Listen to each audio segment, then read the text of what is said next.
মুক্তিযুদ্ধ নিয়ে জামায়াতে ইসলামীর মারাত্মক অ্যালার্জি আছে। এটার কারণ বোধগম্য।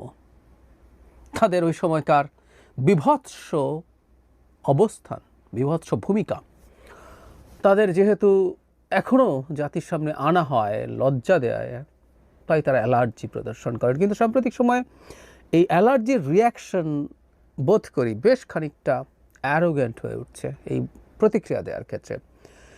আমার সাথে একটা টক শোতে একজন গুরুত্বপূর্ণ জামায়াতে ইসলামী নেতা এই ধরনের প্রতিক্রিয়া দেখিয়েছেন।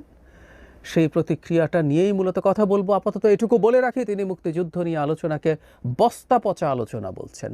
হ্যাঁ, খুবই কঠোরভাবে এই আলোচনা করা যাবে না, আনা যাবে না এই বাংলাদেশে। এই হচ্ছিল ওনার অবস্থান। তার আগে আরেকটা ব্যাপারে একটু কথা বলা দরকার। ছাত্র শিবিরের একজন নেতা, যিনি ডাকসু নির্বাচনে সদস্য পদপ্রার্থী হয়েছেন, তার একটা স্ট্যাটাস প্রচুর ঘুরলো, সমালোচনা হলো।